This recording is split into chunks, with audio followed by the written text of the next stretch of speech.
Fala meus queridos, fala minhas queridas, tudo bem com vocês? Pessoal, mais um vídeo aqui do nosso curso completo de Direito Constitucional, dessa vez falando sobre direitos políticos, tá? Então, dando continuidade aí ao nosso conteúdo, nós vamos falar sobre direitos políticos, tá? Tema não tão cobrado em provas de concurso público, mas seguindo aí a nossa o nosso passo a passo, né? De todo o conteúdo, todo o material que está no edital do último concurso da Polícia Militar de Sergipe, nós vamos falar sobre direitos políticos, tá? Seguindo aí a nossa metodologia, beleza? Então, não deixe de se inscrever no canal, curtam, comentem e compartilhem. Depois da vinheta nós vamos falar sobre direitos políticos, beleza? Valeu, galera!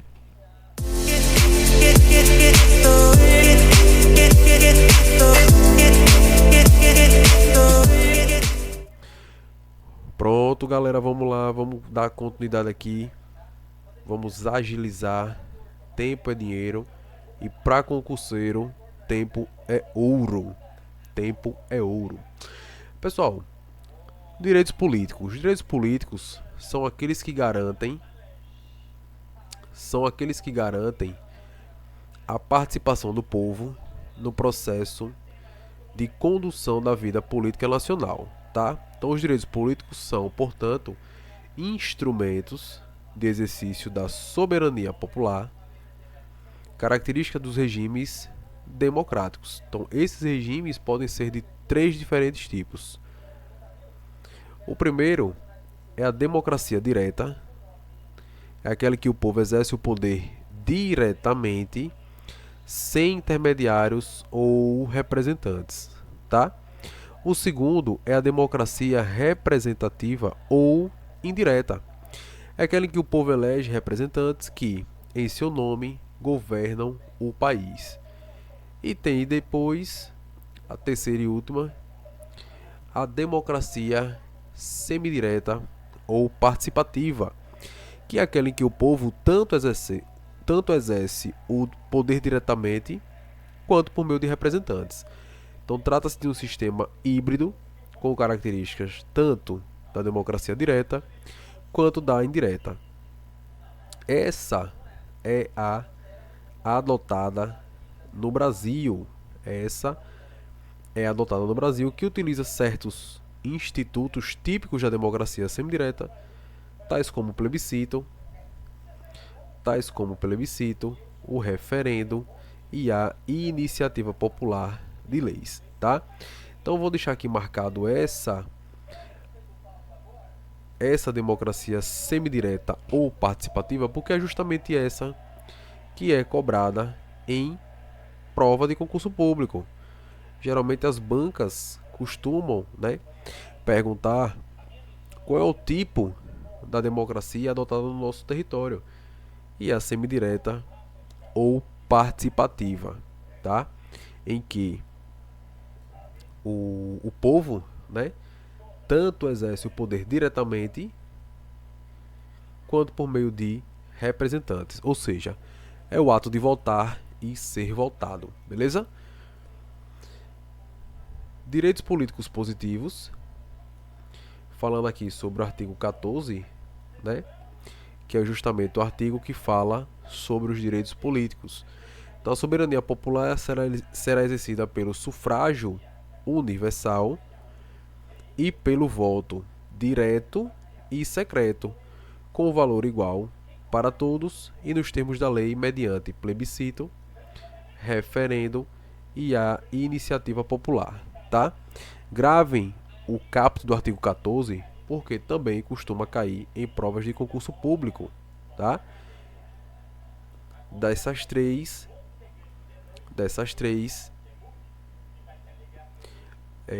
desses três direitos, né? Direito político, relacionado aqui ao direito político, o plebiscito, o referendo e a iniciativa popular, tá? Vamos falar sobre cada uma delas.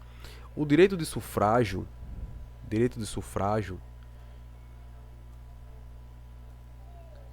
é a capacidade de votar e de ser votado, tá? Nada mais é do que o direito político positivo, né? É o direito político positivo. A gente acabou de falar aqui, ó, no slide anterior, que está relacionado aí, ó, à democracia semidireta ou participativa, tá? Então, o sufrágio universal é a capacidade de votar e de ser votado. Em outras palavras, o sufrágio ele engloba a capacidade eleitoral ativa e a capacidade eleitoral passiva. Capacidade eleitoral ativa é a de votar e a capacidade eleitoral passiva é a de ser votado. A capacidade eleitoral ativa representa o direito de alistar-se como eleitor e o direito de votar. Por sua vez, a capacidade eleitoral passiva representa o direito de ser votado e de se eleger para um cargo público. Essa aqui se chama a elegibilidade, tá? Então, o sufrágio universal é justamente o que? A capacidade de votar e de ser votado. Ele engloba a capacidade eleitoral ativa e a capacidade eleitoral passiva, tá? Então, vejam aí que a gente, de forma ali, acima dos 18 anos, né? A gente vai ver isso um pouquinho mais à frente. A partir dos 18 anos, a gente já pode utilizar a nossa capacidade eleitoral passiva, que é de quê? De ser elegível a um cargo público. Nesse caso aí, aos 18 anos, a vereador, tá? Aos 18 anos, a gente já pode aí se candidatar ao cargo de vereador de um município, tá? Mas a gente vai ver um pouquinho mais à frente. Vamos adiantar aqui o nosso slide. O artigo 14 explica que a soberania popular ela será exercida pelo sufrágio universal, pelo voto direto e secreto, e nos termos da lei mediante plebiscito, referendo e iniciativa popular. O voto, como já disse, ele é um instrumento para o exercício do sufrágio. Estabelece que este deverá ser direto, secreto, universal, periódico, obrigatório e com valor igual para todos, tá? Então a gente já viu, é nítido que o nosso voto ele é secreto, tá? Nosso voto é secreto. Você vai lá numa urna, ela tá lá toda fechadinha, tal. Por quê? Porque ninguém pode saber qual foi o voto, né? Para quem você votou, certo? Ele é universal, ele é periódico.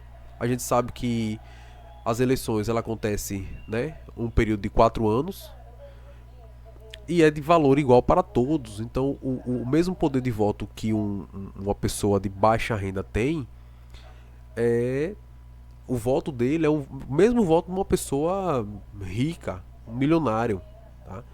Então o valor de um voto é igual para todos. Imagine que o voto de uma pessoa comum equivale a um voto e o voto de uma pessoa que, sei lá, que seja rico tenha um valor de 5 votos, 10 votos. Então veja que isso é inimaginário, isso não existe, né? Então aqui ó, são as características do voto. E aí a gente vai ver agora o que é plebiscito e referendo, tá? Qual o conceito de plebiscito e de referendo? Eu já expliquei isso em uma das primeiras aulas, né? Que eu coloquei aqui do curso de Direito Constitucional, falando sobre o plebiscito. E eu vou trazer aqui novamente esse macetezinho que eu uso para distinguir, né? Plebiscito e referendo. Vamos lá, plebiscito, tanto plebiscito quanto referendo são formas de consulta ao povo sobre matéria de grande relevância, tá? Isso aqui, aí, o plebiscito e o referendo, tá? São formas de consulta ao povo sobre matéria de grande relevância, beleza? Então, qual é a diferença? O plebiscito, a consulta se dá previamente, se dá previamente a edição do ato legislativo ou administrativo, tá? Então veja aqui que o plé de plebiscito é bem parecido com o pré. O pré vem de quê? De prévia. O pré vem de prévia, algo que vem antes, tá? Então o plé, ele é muito parecido com o pré. Veja que são bem parecidos, aí, plé e o pré. Então plebiscito, lembre-se do pré, ou seja, que vem antes, tá? Já no referendo, aqui eu vou trocar a canetinha. Já no referendo,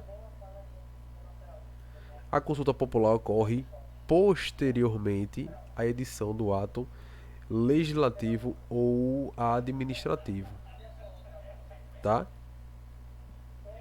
Vem depois, cabendo ao povo ratificar, ou seja, confirmar ou rejeitar o ato, tá? Professor, mas nem sempre é assim, não é? É verdade.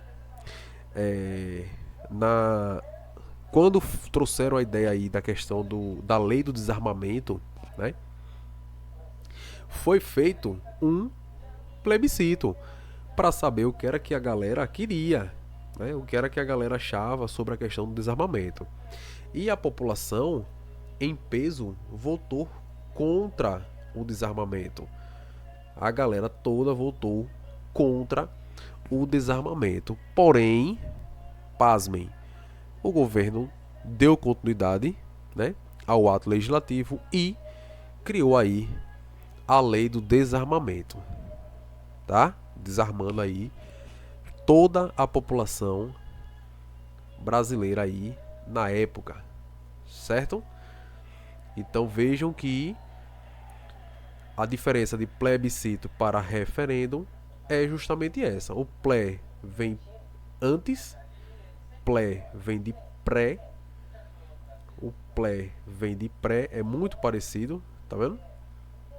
É muito parecido. Cadê? Não, errei aqui. Pronto, aqui. O plé vem de pré, é o que vem antes, beleza? Aqui é o que vem antes. E o que não vem antes é o que vem depois. No caso, referendo está relacionado aí ao que vem posteriormente, né? Que é a edição do ato legislativo ou administrativo, beleza? Artigo 14, parágrafo 1º. O alistamento eleitoral e o voto são obrigatórios para os maiores de 18 anos e facultativo para os analfabetos, os maiores de 70 anos e os maiores de 16 e menores de 18 anos, tá?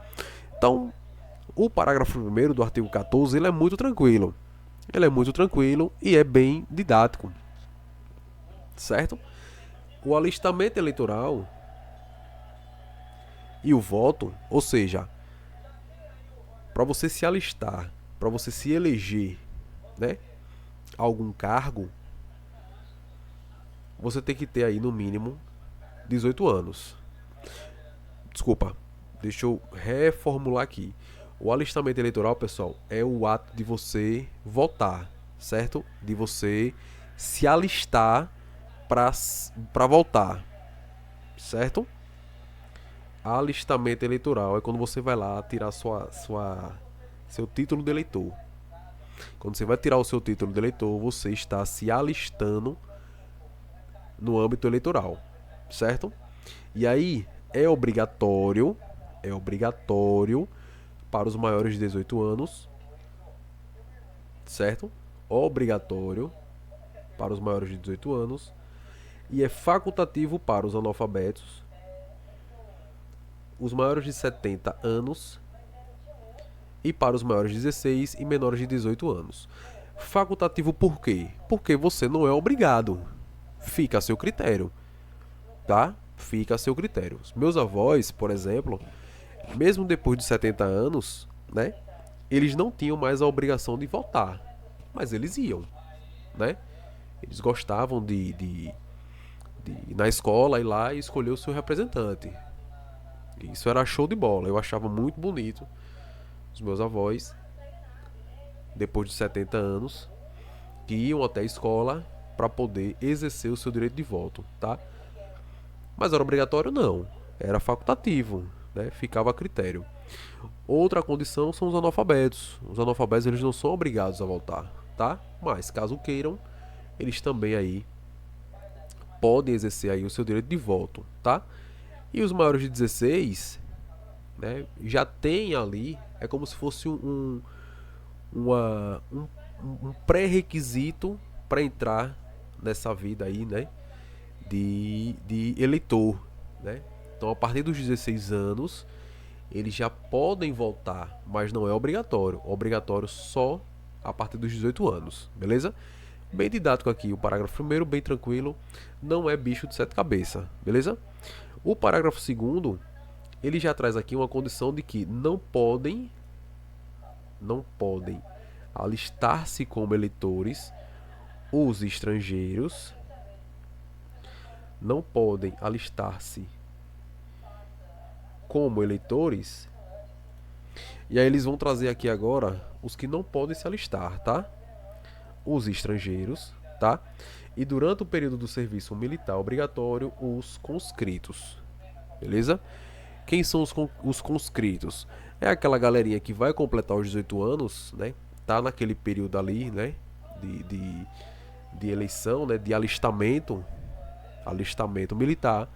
Esses não podem aí se alistar, beleza? Vamos entender um pouquinho melhor aqui, ó. Os estrangeiros eles não podem ser titulares da capacidade eleitoral ativa, tampouco da capacidade eleitoral passiva. Destaque-se que os portugueses equiparados por receberem tratamento equivalente ao de brasileiro naturalizado poderão se alistar como eleitores. Apenas os portugueses equiparados, tá? Eles poderão se alistar como eleitores. O alistamento eleitoral também é vedado aos conscritos durante o serviço militar obrigatório. O que é conscrito, né? Então, o conscrito é aquele brasileiro que compõe a classe de nascidos entre 1º de janeiro e 31 de dezembro de um mesmo ano, chamada para a seleção, tendo em vista a prestação de serviço militar inicial obrigatório, tá?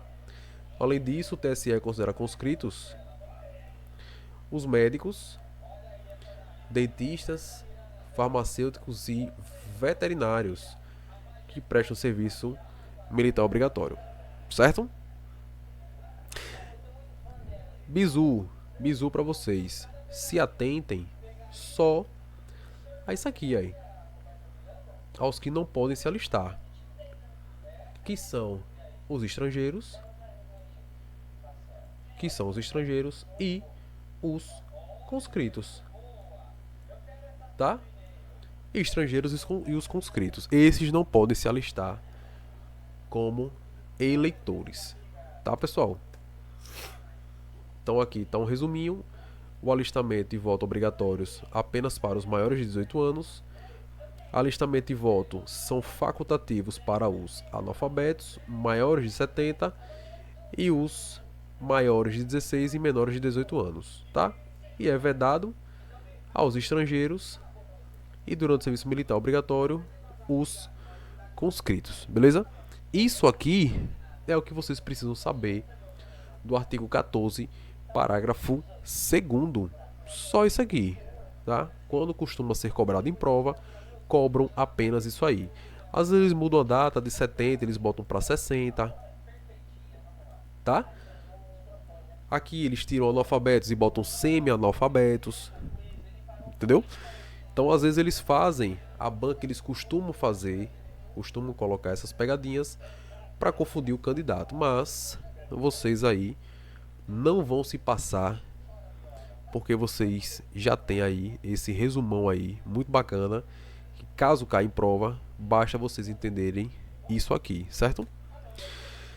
Agora vamos lá. O voto é obrigatório para o cidadão brasileiro naturalizado que seja analfabeto. Então vamos lá. Falou em voto obrigatório e analfabeto, a questão está incorreta, né? Você acabou de ver que o voto aqui, né? A voto para o voto, o alistamento e voto para os analfabetos é facultativo. Facultativo, tá? E a questão deixa claro que é obrigatório para o cidadão naturalizado que seja analfabeto. Errado, né, pessoal? A questãozinha tá errada.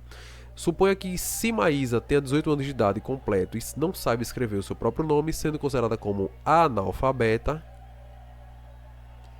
Nesse caso, o alistamento eleitoral de Maria é obrigatório. Veja aqui, de novo, né? De novo, incorreta. Se Maísa ela é analfabeta, ela não pode votar. Aqui, aí. Quer dizer, não é obrigatório, né? Ela votar pode, mas não é obrigatório, é facultativo. Beleza? Então, outra questãozinha incorreta. Os direitos políticos são titularizados e livremente exercidos por todos os brasileiros e garante a participação na vida política e a influência nas decisões políticas em todos os aspectos. A gente já viu que em todos os aspectos não, né, pessoal? Os direitos políticos eles são titularizados e livremente exercidos por todos os brasileiros. Por todos? A gente sabe que não, né? Existem aí algumas exceções. E garante a participação na vida política e a influência nas decisões públicas em todos os aspectos. Questãozinha também está incorreta, tá? O alistamento eleitoral e o voto são obrigatórios para os maiores de 18 anos. Até aqui, show de bola. E facultativos para os analfabetos e os maiores de 60 anos. Pessoal, a gente já viu que para os analfabetos, beleza. Para os analfabetos é de fato facultativo. Mas para os maiores de 60 não, é para os maiores de 70. Maiores de 70 anos. Por isso, mais uma questão incorreta, beleza? 4 questõezinhas muito tranquilas, tá? Aqui, aí, Polícia Civil do Ceará, nível superior, TRE da Bahia, nível superior.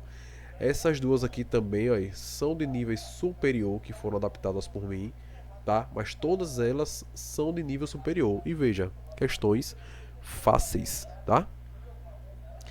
Parágrafo 3º, são condições de elegibilidade na forma da lei, e aí são condições de ser votado. Condições de ser votado. Quais seriam as condições? Nacionalidade brasileira, pleno exercício dos direitos políticos, alistamento eleitoral, domicílio eleitoral na circunscrição, ou seja, no qual a pessoa vai se candidatar, tá? Filiação partidária e a idade mínima de, antes da gente entrar nessas alíneas, nós vamos falar sobre a questão da filiação partidária. Hoje, no nosso território, para você ser candidato de algum cargo público, você tem que se filiar a algum partido, tá? Não se é permitido, por exemplo, a candidatura avulsa, tá? Não é permitida a candidatura avulsa, beleza? Então, para você se alistar, você obrigatoriamente tem que ter uma filiação partidária. Outra coisa que é muito importante vocês entenderem é isso aqui, ó. É o domicílio eleitoral na circunscrição.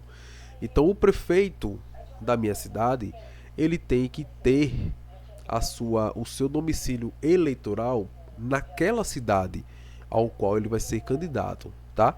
Quando a gente fala domicílio eleitoral, é aquela coisa que quando lhe perguntam, você vota onde? Onde é que você vota? Então, por exemplo, hoje eu moro numa cidade, certo? Mas eu voto na capital. Então, qual é o meu domicílio eleitoral?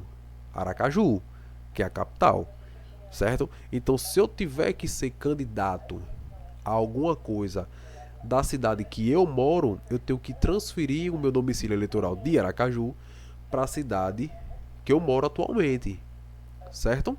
Então, isso é muito claro, isso é muito claro, costuma também ser cobrado em prova, então fiquem atentos, beleza? Nacionalidade brasileira a gente já sabe, o pleno exercício dos direitos políticos a gente também já conhece, o alistamento eleitoral é o ato de você, né, tirar lá o seu título de eleitor, né, se alistar, e aí nós vamos entrar para o que realmente nos interessa, que é o que despenca em prova, tá? Despenca em prova, pessoal, a questão das idades, né, para cada cargo político.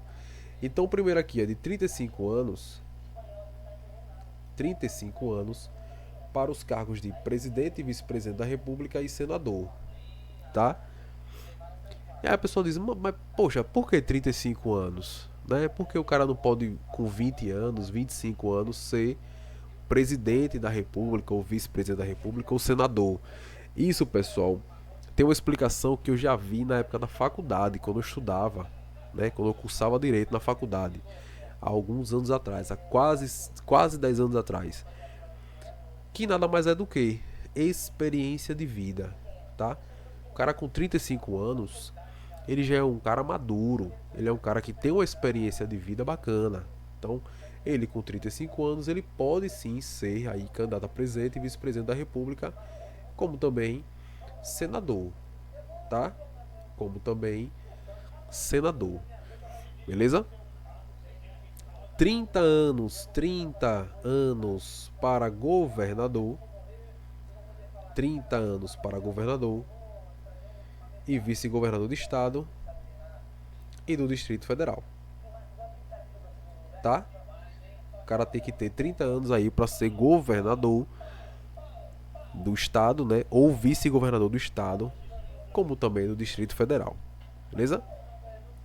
E aí, ó, 21 anos, 21 anos para deputado federal, deputado estadual ou deputado distrital, né? Prefeito, vice-prefeito e juiz de paz, tá? E juiz de paz. E por fim, 18 anos, 18 anos, os cargos para vereador, beleza? Então veja, são 4 idades exigíveis para você ter a condição de elegibilidade. Então a gente eu gosto de começar, pessoal, de baixo para cima, tá? Então eu vou começar aqui dos 18 anos. Então com 18 anos você já pode ser vereador. Salvo engano, hoje deputado federal, né? Nicolas esqueci o nome dele. É Nicolas alguma coisa. Nicolas Ferreira. Acho que é Nicolas Ferreira. Hoje ele é deputado federal lá de Minas Gerais. Mas ele foi vereador com 18 anos, tá? Com 18 anos, Nicolas Ferreira foi candidato a vereador e foi vereador lá na sua cidade em Belo Horizonte. Da cidade de Belo Horizonte. Ele foi vereador aí. E hoje ele é deputado federal. Então, muito provavelmente, ele deve ter aí mais de 21 anos, né? Que é o pré-requisito para concorrer à vaga aí de deputado federal, deputado estadual ou distrital, prefeito, vice-prefeito e juiz de paz, mínimo de 21 anos. 30 anos governador, vice-governador e 35 anos são os cargos mais o topo, né? Que é de presidente, vice-presidente e senador, tá? Printem isso aí, costumam cair bastante em prova, beleza? A capacidade eleitoral passiva, lembrando que a capacidade eleitoral passiva é aquela em que você pode ser eleito, se candidatar, né? Está relacionado ao direito de ser votado e de ser eleito. Então, para que o indivíduo adquira a capacidade eleitoral passiva, ele deve cumprir os requisitos constitucionais para a elegibilidade. Além disso, não incorrer em nenhuma das hipóteses de inelegibilidade que são impedimentos da capacidade eleitoral passiva. E aí as condições são essas aí: nacionalidade brasileira, pleno exercício dos direitos políticos, alistamento eleitoral, domicílio eleitoral na circunscrição, filiação partidária, idade mínima, que são aquelas que a gente acabou de visualizar, beleza? E os vices? eles precisam... Ah, tá, eu pulei aqui uma questão. Questãozinha elaborada pela JB, né? Vamos lá. Elon Musk, famoso Elon Musk, tem 22 anos, aí. Elon Musk, de 22 anos, líder comunitário de um determinado bairro da cidade de Aracaju, Sergipe, decidiu se candidatar para o cargo de senador. Olha, Elon Musk, com 22 anos, já quer ser senador. A Constituição Federal exige, como idade mínima para exercer os cargos de senador e de deputado federal, que o candidato tenha pelo menos 21 anos de idade. 21 anos de idade. Ficou uma porcaria, né? Vamos melhorar isso aqui. Pronto, aqui, ó. 21 anos de idade para os cargos de senador e deputado federal, tá? Nesse caso, Elon está habilitado para se candidatar ao cargo de senador da República. Certo ou errado? Pessoal, a gente viu que cargo de senador da República, a idade mínima é de 35 anos. Tá? Então Elon Musk, com 22 anos, ele só pode ser o quê? Ou vereador, né, que é acima dos 18, ou prefeito, vice-prefeito, deputado federal, deputado estadual, deputado distrital, tá? Como a gente já viu aqui, ó. A idade mínima é de 21 anos para todos esses cargos aqui, ó. E não vamos esquecer do juiz de paz. Também tem o juiz de paz. Então, nesse caso aqui, a questãozinha está incorreta, tá? Elon Musk, com 22 anos, não pode ser candidato aí a senador, certo? Porque a idade mínima é de 35 anos, beleza? Vamos lá, vamos dar continuidade. São inelegíveis ou inalistáveis os analfabetos, tá? E aqui eu vou trazer uma situação que aconteceu alguns anos atrás, que vocês podem aí até se recordar. Foi quando o Tiririca, né? Foi quando o Tiririca, ele saiu aí como candidato como deputado federal, salvo engano, candidato a deputado federal lá em São Paulo, tá? E caíram muito em cima dele, pedindo aí a não autorização da lei da sua elegibilidade, né, por ser analfabeto, tá? E aí disseram que ele teve que fazer uma prova para saber se realmente ele tinha, né, um conhecimento básico, né, para ser candidato a deputado federal. Beleza? Então veja aqui o parágrafo 4º, né? Deixa claro que são inelegíveis e inalistáveis os analfabetos. Certo? Questãozinha muito clara, muito óbvia e muito objetiva. Beleza? O presidente da República, os governadores de estado do Distrito Federal, os prefeitos e quem os houver sucedido ou substituído no curso dos mandatos poderão ser reeleitos para um único período subsequente, tá? Aqui, pessoal, é muito claro. Ó, chefe do Poder Executivo da União, chefe do Poder Executivo dos Estados e do Distrito Federal e chefe do Poder Executivo Municipal, certo? Todos eles só podem passar no máximo, depois da sua primeira eleição, né, apenas mais um único período subsequente, tá? Então, o que a gente costuma ver com muita frequência, né? Por exemplo, a gente viu aí Dilma, ela foi eleita presidenta 2 vezes, né?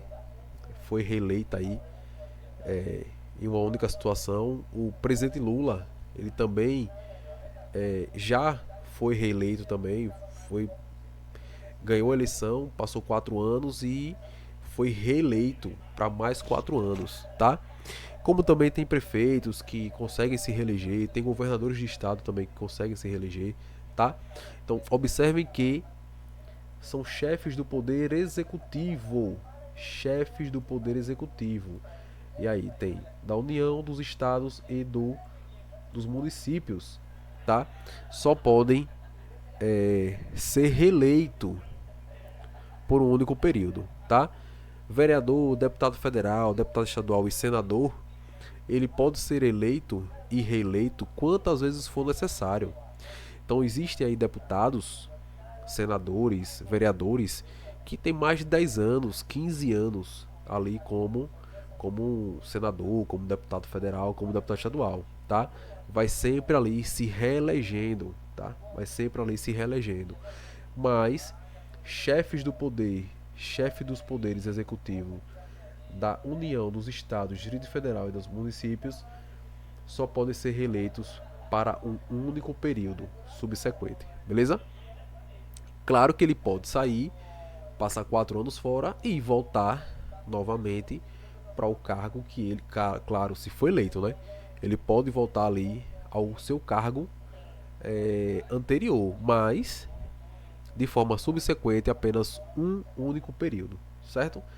Para concorrer a outros cargos, o presidente da República, os governadores de estado, Distrito Federal e os prefeitos devem renunciar aos respectivos mandatos até 6 meses antes do pleito. Até 6 meses antes do pleito, tá?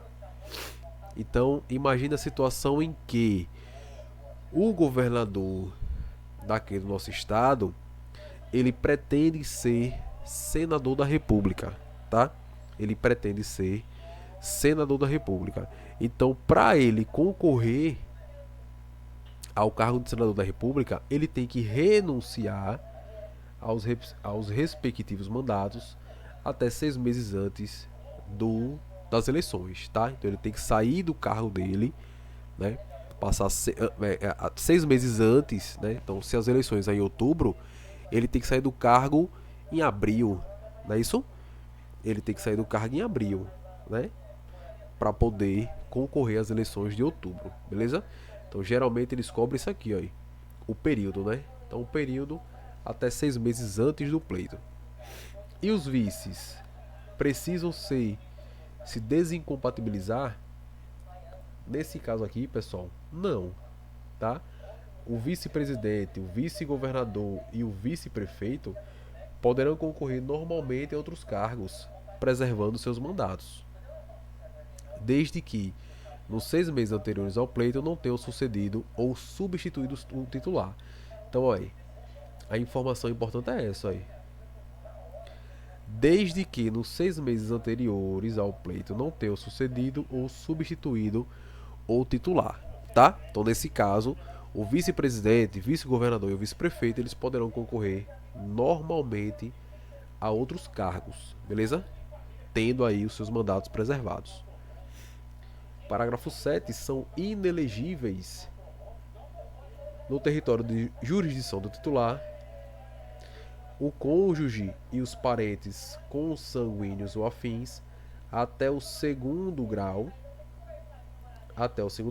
ou por adoção do presidente da República, governador do estado ou território, do Distrito Federal, de prefeito ou de quem os haja substituído dentro dos 6 meses anteriores ao pleito, salvo se já titular de mandato eletivo e candidato à reeleição, tá? Então, pessoal, o que é que a gente pode tirar aqui como exemplo? Eu gosto de utilizar um exemplo que é da família Bolsonaro, tá? Que é da família Bolsonaro. Então, veja, o Eduardo Bolsonaro, ele é deputado federal pelo estado de São Paulo, tá? Aí tem aqui o Flávio Bolsonaro. Ele é senador pelo estado do Rio de Janeiro, certo? Aí tem outro filho que é o Carlos Bolsonaro. Ele é vereador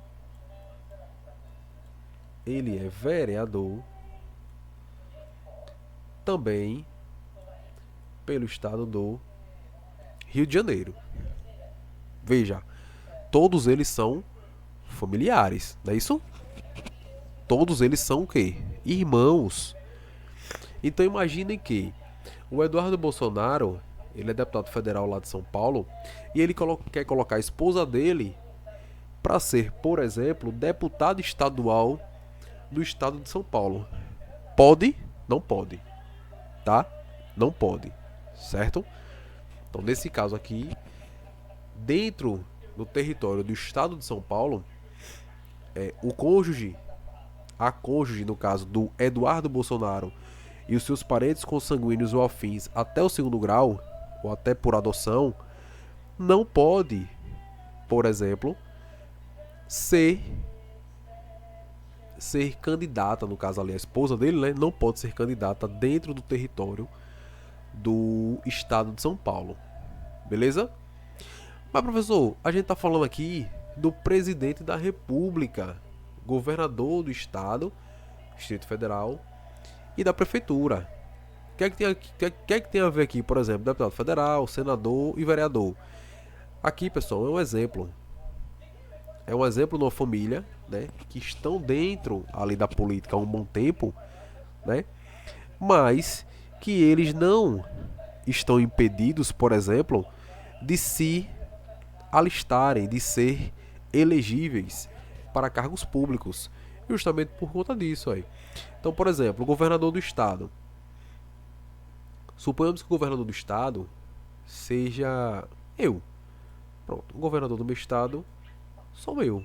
Tá aqui. Júnior, governador do estado. Júnior, governador do estado. Beleza. Então, dentro do estado ao qual eu sou governador, a minha cônjuge não pode ser, por exemplo, deputada estadual, ela não pode ser deputada federal, ela não pode ser senadora, tá? Não pode. Do mesmo jeito que se eu fosse prefeito do município ao qual eu moro, eu não poderia ter esposa, parentes ou até segundo grau, né? Por exemplo, como vereador do município. Não posso, tá? Então não pode, são inelegíveis, tá? São inelegíveis, beleza? Deixa eu apagar aqui essa, para não atrapalhar a parte de baixo. Deixa eu ver. Pronto. Parágrafo 8º nos traz a seguinte informação: o militar alistável é elegível. O militar alistável, ele é elegível. Porém, existem algumas condições. A primeira é: se contar menos de 10 anos de serviço, deverá afastar-se da atividade, tá? Abaixo de 10 anos de serviços militares, ele deverá afastar-se da sua atividade, tá? E se contar mais de 10 anos de serviço, o militar ele será agregado pela autoridade superior e, se for eleito, passará automaticamente para a inatividade, tá? Então percebam que existem duas regrinhas. Menos de 10 anos, o militar deverá se afastar das suas atividades, tá? E acima de 10 anos, se ele for eleito, né? Se ele for eleito, passará automaticamente para a inatividade. Beleza? Passará para a inatividade. Parágrafo 9º. Parágrafo 9º. Lei complementar estabelecerá outros casos de inelegibilidade e os prazos de sua cessação, a fim de proteger a probidade administrativa, a moralidade para o exercício de mandato, considerada a vida pregressa do candidato e a normalidade e legitimidade das eleições contra a influência do poder econômico ou abuso do exercício de função, cargo ou emprego na administração direta ou indireta, tá? Então aqui ele está falando que a lei complementar ela estabelecerá outros casos de inelegibilidade, tá? Apenas por lei complementar. Beleza? E aí ele traz aqui um resuminho sobre a questão do militar alistável, né? Militar alistável. Não ficou legal. Vamos ver se eu melhoro. Pronto, agora melhorou. Ele é elegível, tá? Porém, existem algumas condições. Então, caso tenha menos de 10 anos, ele deverá afastar-se da atividade. Mais de 10 anos, será agregado pela autoridade e, se eleito, passará automaticamente para a inatividade. Beleza? Muito simples. Tirem um print. Posteriormente, vocês anotem, porque caso caia na prova, vocês vão matar aí a questão com os pés nas costas. Beleza? Parágrafo 10. O mandato eletivo poderá ser impugnado ante a Justiça Eleitoral no prazo de 15 dias contados da diplomação, instruída a ação com provas de abuso do poder econômico, corrupção ou fraude, tá? Então, o mandato eletivo, ele poderá ser impugnado ante a Justiça Eleitoral no prazo de 15 dias contados da diplomação. Então, se atentem apenas ao prazo, tá? E que ele será contado ali da data da diplomação, beleza? Parágrafo 11. A ação de impugnação de mandato tramitará em segredo de justiça. A ação de impugnação de mandato tramitará em segredo de justiça, respondendo o autor na forma da lei, se temerária ou de manifesta má-fé. Tá? Então, parágrafo 11 também muito raramente cai em prova, tá? Muito raramente cai em prova, mas a gente tem que falar sobre ele, né? Porque está seguindo aqui a ordem. Artigo 15. É vedada a cassação de direitos políticos cuja perda ou suspensão só se dará nos casos de. Então aqui é a regra aí. A regra é que é vedada a cassação de direitos políticos, certo? Cuja perda ou suspensão só se dará nos casos de. Então só é permitido, pessoal, a perda ou suspensão. Perda ou suspensão, tá? Cassação de direitos políticos é vedado. Cassação de direitos políticos é vedado, certo? Então, perda ou suspensão só se dará nos seguintes casos: cancelamento de naturalização por sentença transitada em julgado, tá? Incapacidade civil absoluta, incapacidade civil absoluta, tá? Condenação criminal transitada em julgado, enquanto durarem seus efeitos. Recusa de cumprir a obrigação a todos os impostos ou prestação alternativa, nos termos do artigo 5º, inciso 8º. Lembra lá daquela situação do recruta, né? Que lá no dia do alistamento disse, não, eu não gosto não de me alistar, porque as minhas convicções filosóficas não permitem, vai contra essa questão de uso de armas, isso é o que traz o fim da humanidade, a questão de armamento, de guerra, tal, não quero. E aí ele recebe aí uma prestação alternativa. Ele recebe uma prestação alternativa. E aí nesse caso ele reafirma, né? Ele diz, não, independentemente da prestação alternativa que vocês colocarem, eu não vou fazer. Eu me recuso a cumprir essa obrigação aí do alistamento, né? O alistamento obrigatório. Nesse caso ele pode o quê? Perder aí o seu direito, né? O seu direito aí, os seus direitos políticos, tá? E improbidade administrativa nos termos do artigo 37, parágrafo 4º. Então esses casos aqui são os casos em que há a perda ou suspensão dos direitos políticos, tá? Então, outro resumo aqui, aí. A perda dos direitos políticos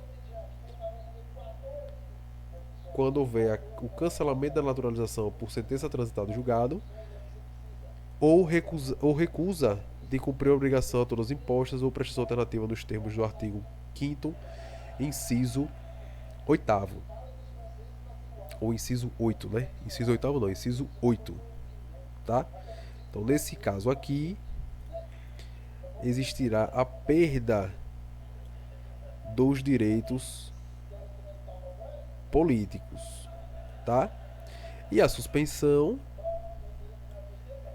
ela se dará na incapacidade civil absoluta. Por que ficará suspenso? Porque vai que a pessoa volte, né, a ter ali a sua capacidade civil, tá? Então, nesse caso aqui, ficará suspenso, condenação criminal transitada em julgado enquanto durarem seus efeitos, ou seja, estará suspenso enquanto a pessoa estiver presa. Depois que ela pagar ali pelo seu crime, né, ele terá os seus direitos políticos restabelecidos.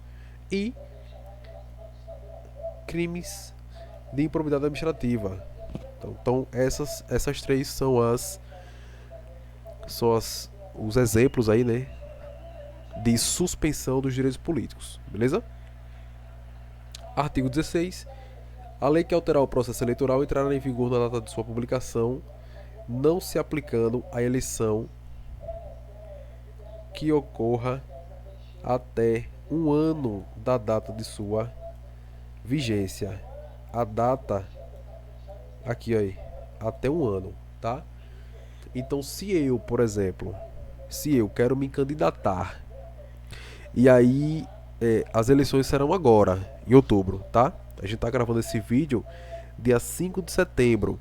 Então eu quero me candidatar, né, para, sei lá, vereador ou prefeito da minha cidade. E aí o Tribunal Superior Eleitoral, né, altera o processo eleitoral. Ele altera. Ele fala que para ser prefeito da cidade tem que ter no mínimo 40 anos agora. Um exemplo, tá? Veja que é um exemplo bem esdrúxulo, né? Mas é um exemplo didático, tá? Então ele coloca que para ser prefeito da cidade eu tenho que ter no mínimo 40 anos. E eu não tenho 40 anos, né? Sou mais novo. E aí, pessoal, como é que faz? Então não vou poder me candidatar para essas eleições de agora de outubro? Não, posso sim, tá? Posso sim. Ah, professor, mas aí o senhor já não poderia se candidatar porque o período para as inscrições, né, para se candidatar já passou, o prazo já passou, o prazo já tem 5 meses já que isso. Pessoal, é um exemplo didático, tá? Então, se houver uma alteração hoje, dia 5 do 9 de 2024, essa alteração ela só poderá entrar em vigor a partir do dia 6, a partir do dia 5 do 9 de 2025. Tá? Então só poderá entrar em vigor no dia 5 de setembro de 2025. Beleza? É assim que funciona, segundo o artigo 16. Tá? Mais algumas questõezinhas. A condenação de servidor público federal por ato de improbidade administrativa não impede sua candidatura ao cargo de deputado federal, uma vez que tal situação não se inclui entre as hipóteses de suspensão de direitos políticos. Não se inclui entre as hipóteses de suspensão de direito político? Tá errado, né? A gente acabou de ver aqui, aí, que improbidade administrativa, os seus direitos políticos ficará suspenso, tá? Então aqui a questão fala que não se inclui entre as hipóteses de suspensão de direitos políticos. Errado. Se inclui sim. Questãozinha incorreta. Outra questão, suponha que Guilherme esteja preso aguardando o julgamento de seu recurso de apelação. Nesse caso, Guilherme não poderá voltar por faltar-lhe, por causa de sua prisão cautelar, o pleno exercício de direitos políticos. Gente, aqui a questão está incorreta pelo seguinte caso aí.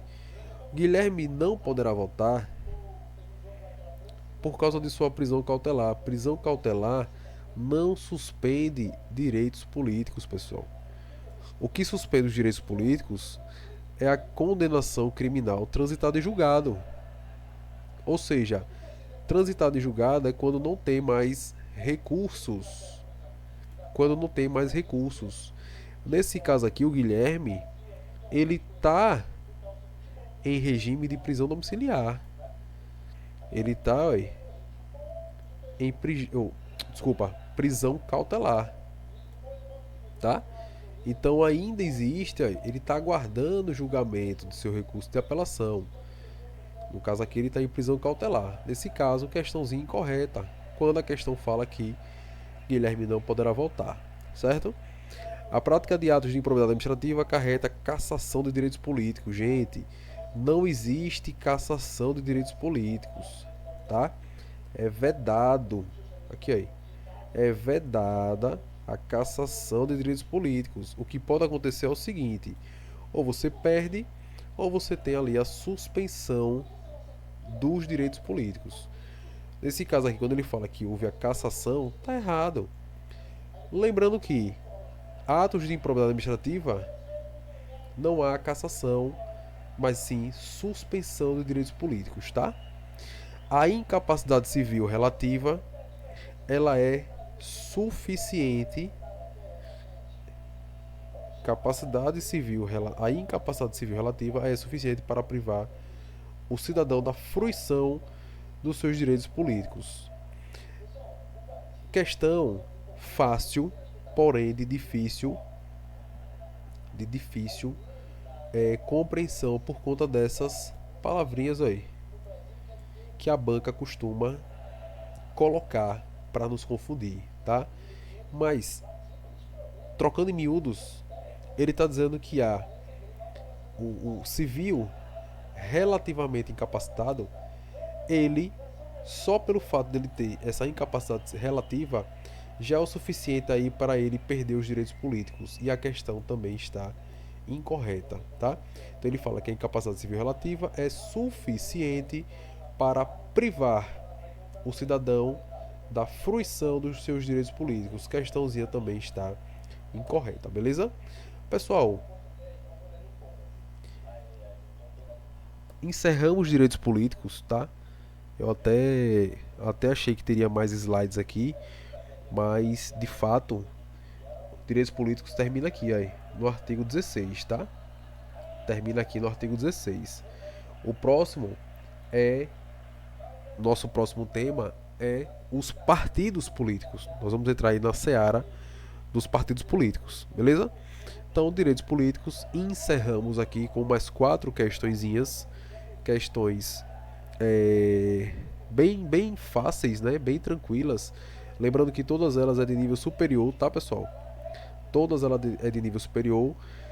Eu gosto de trazer essas questões de nível superior porque são questões didáticas e também porque quando o treinamento é de alto nível, o jogo se torna fácil. Então, a gente está estudando para um cargo de nível médio e as questões ela tem que vir de nível alto. Veja aqui questões de nível superior e a gente está conseguindo matar tranquilamente, tá? Então, consequentemente, no dia da prova, a gente vai conseguir aí matar essas questões com mais facilidade ainda, beleza? Pessoal, desejo a todos vocês bons estudos, tá? Não deixe de se inscrever no nosso canal, ative o sininho de notificação, curta, comente, compartilhe, beleza? Dê essa moral, a gente precisa muito do engajamento de vocês. E pessoal, é isso. Agradeço a todos, fiquem todos com Deus e até o próximo vídeo, beleza, galera? Tamo junto, valeu.